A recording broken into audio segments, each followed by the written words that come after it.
Set your heart ablaze. It's the line everyone remembers, shouted mid-battle, roared like a war cry, printed on 1,000 posters. But if you stop there, you miss what makes Rengoku Kyojuro one of the most quietly tragic characters in the story. Because that phrase didn't start as a battle cry.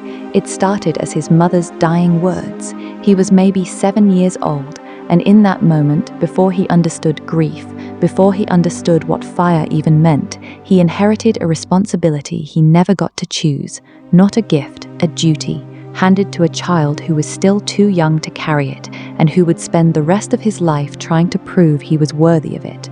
Then came the second wound. His father, once a flame Hashira himself, broke.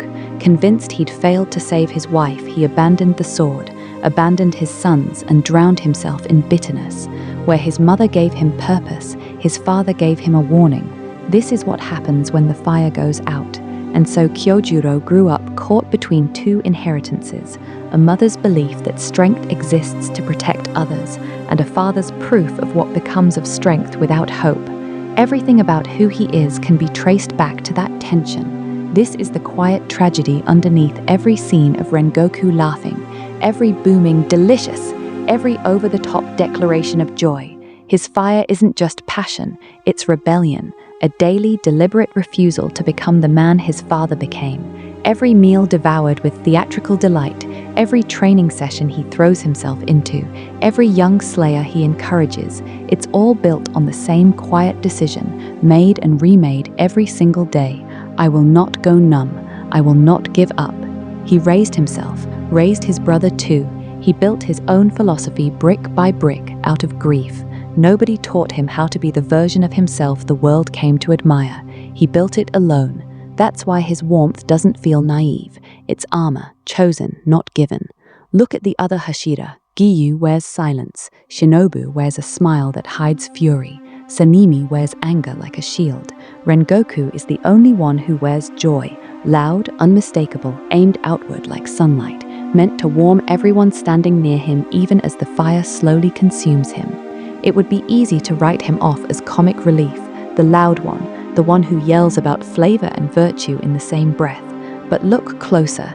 His joy has discipline behind it. He trains before dawn. He holds himself to standards few could meet. His enthusiasm isn't the absence of restraint. It's restraint pointed toward hope instead of despair. He never forces his fire onto others. He doesn't demand they burn the way he does. He simply stands there, burning brightly enough that others find their own courage in the light.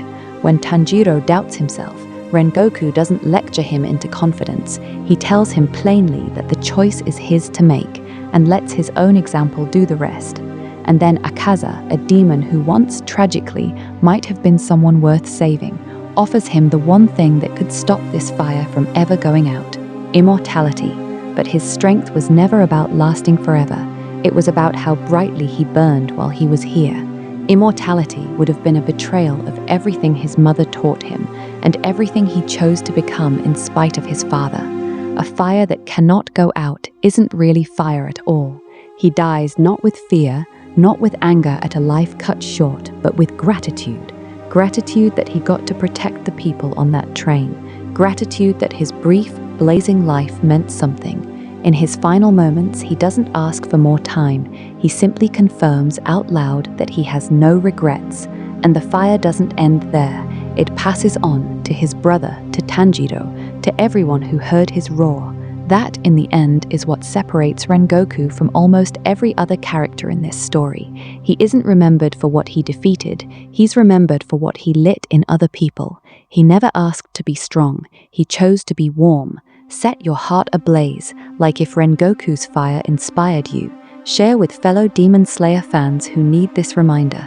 Comment your favorite Rengoku moment below. Subscribe and turn on notifications for more cinematic character studies. What other characters should we set ablaze next? Let me know. Rengoku would be proud.